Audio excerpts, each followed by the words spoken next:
First, let's go live to two of our biggest airports in North Texas, DFW International and Love Field.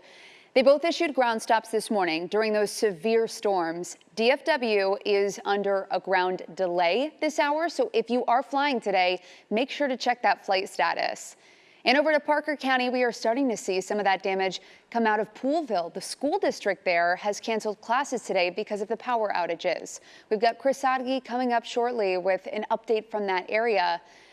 But of course, we're going to have an update on those power outages throughout the area as well. Thank you so much for joining us on this busy Friday morning. I'm Megan Mitchell. We got meteorologist Mariel Ruiz.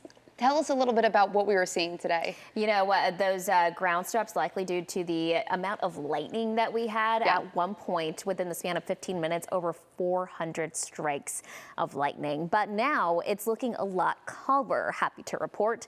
This is a look over the last 6 hours of how the storms kind of shaped up and moved across the area.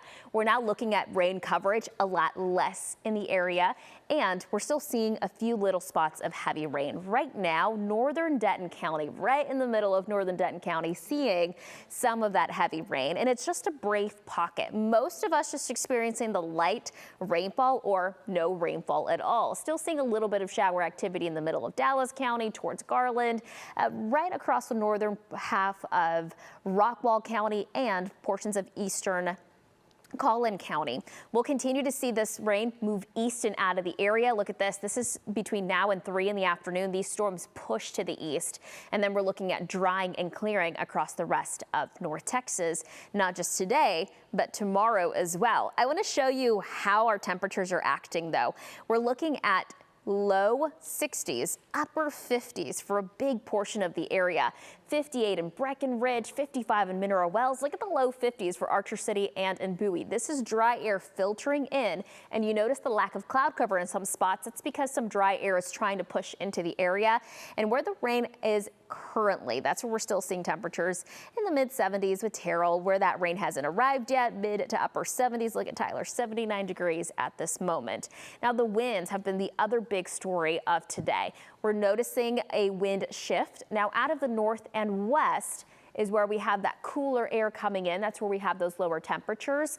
And across our far eastern counties, it's still pretty breezy out of the south, gusting at 24 miles per hour in Terrell, 33 miles per hour in Tyler. That's where the front has yet to arrive. But some of the max wind gusts that we saw this morning were really impressive. 60 mile per hour wind speeds in Mineral Wells, 39 mile per hour wind speeds in Denton overnight. And we're going to notice that the wind does calm down. Wind gusts up to about 25-30 miles per hour this afternoon. The severe weather threat shifts east of here. I'll talk about that coming up here in just a few moments. And of course, that look at your weekend outlook. Megan? All right, Mariel, thank you.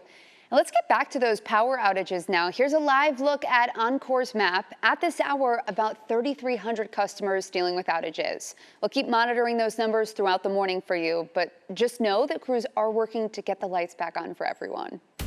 All right, now we're going to go to Denton County for a live look at the UNT campus. Chris, how's it looking out there?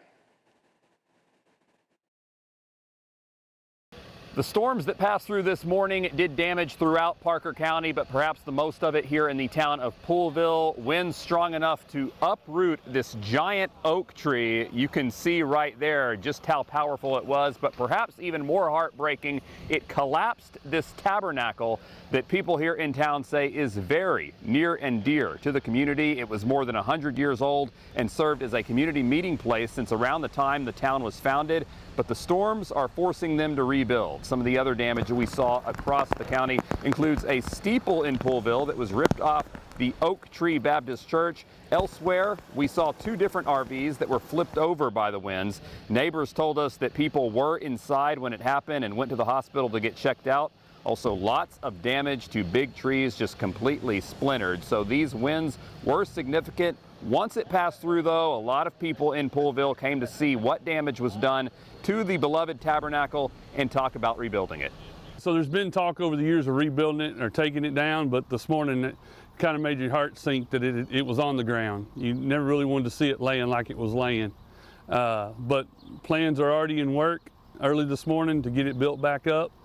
We've already had a community member who's got a business here in town, and he said if we need the money, he'll raise it. Amazingly, people who live just a few miles from where we're standing say that they didn't even hear the storm and nothing was disturbed on their property. The National Weather Service is sending out a survey team to take a look at the damage, determine if these were straight line winds or perhaps a tornado. In Poolville, I'm Chris Sidegina. Back to you.